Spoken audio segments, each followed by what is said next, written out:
Hey guys, Jun here today.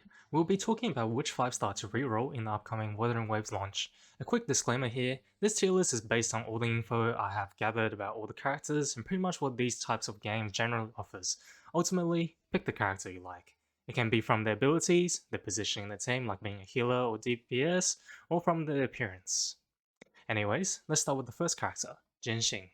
Jianxin is a jack of all trades that's more linked towards the support side. She has a bit of everything.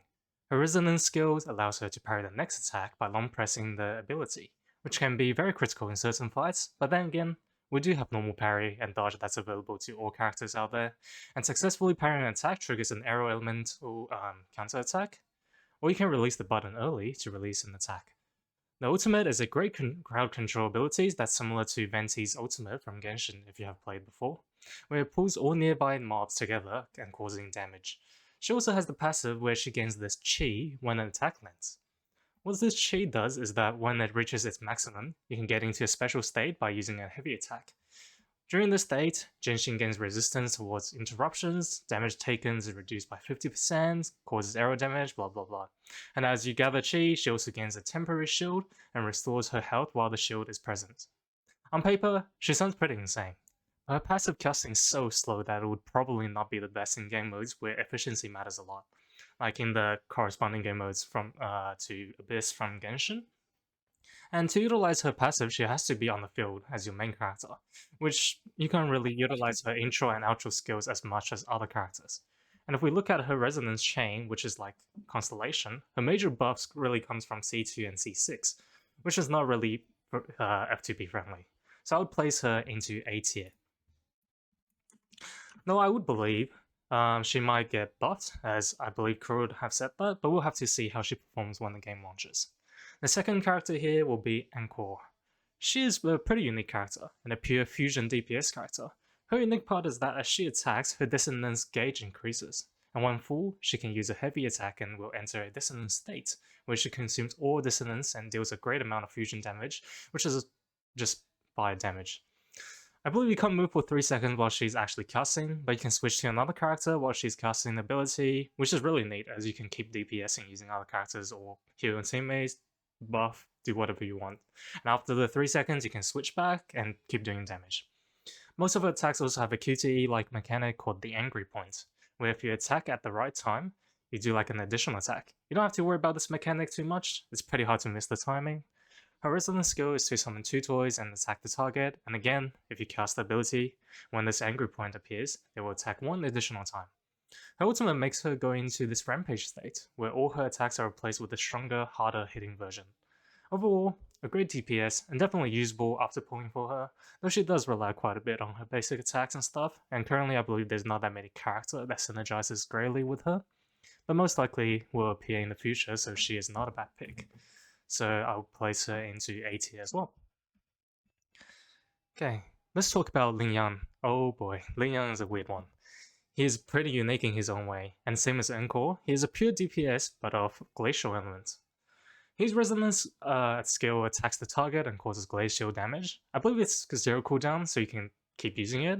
And if you use the skill after the 3rd basic attack, the skill is replaced by a new skill called Swift Punches. And using the skill doesn't interrupt the basic skill chain. So if you use the skill after the 3rd basic attack, I believe after the skill ends, you can just continue to do your 4th and 5th basic attack. His ultimate is called Lion's Vigor. He attacks the target causing glacial damage and receives the blessing of the Lion's Vigor. During this buff, his own glacial damage bonus is increased by 50%, and his passive duration will be extended. Okay, the unique part is mainly from his passive, which is his Striding Lion state.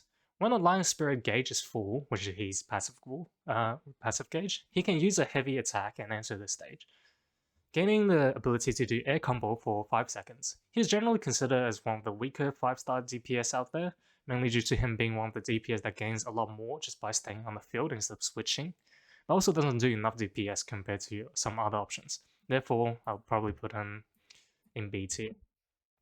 But I do think he is a pretty cool character, especially his air combo. And I believe he has some potential in him. It just might be the current characters of CBT didn't have enough time to fully delve into him. Okay, the next two are the biggest one. Next is Verina. Verina is the only pure support in the current 5-star roster, and a really good one at that. Not gonna lie, she also does a surprisingly amount of damage. Her main mechanic is called Photosynthesis Energy. Where her 5th part of the basic attack cycle hits a target, she gets 1 stack of this energy.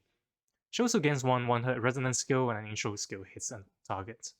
If you have Photosynthesis Energy, you can consume 1 stack during a heavy attack, which grants Calcharo energy, and recover health for all characters in the nearby team.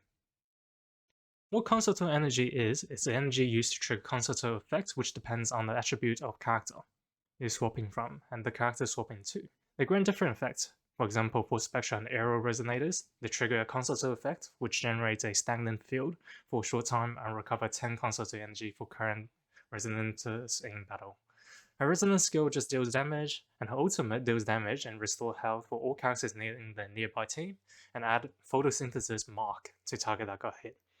When all characters in the nearby team hit the target carrying the Photosynthesis Mark, Verina will carry out a coordinated attack, causing spectral damage and restoring health to the resonators causing damage.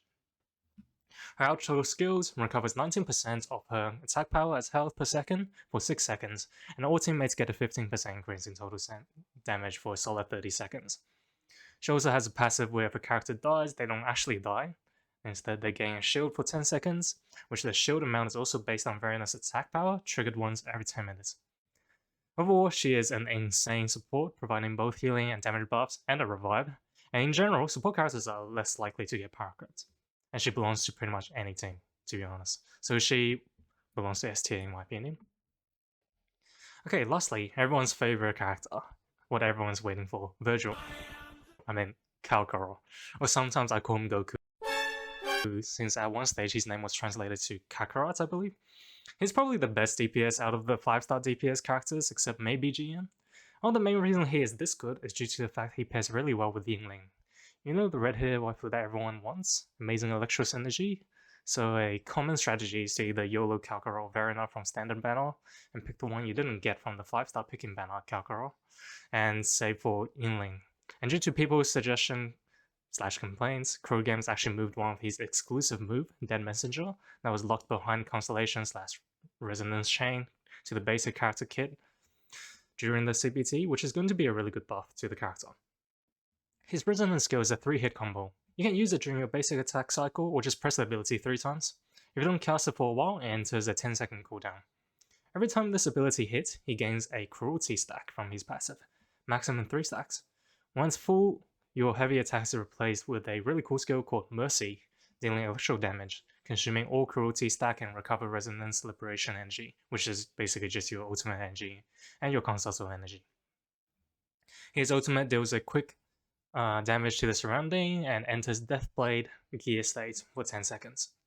Where during this state, his basic attacks and invasion attacks are enhanced, and during this state, his forte gauge / passive gauge becomes Killing Intent. With 5 points of Killing Intent, the basic attack is replaced with Death Messenger.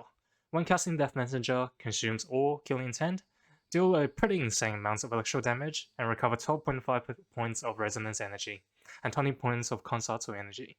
And you get Killing Intent just by auto-attacking during his ult. Definitely in the S tier DPS at the launch even without yinlin.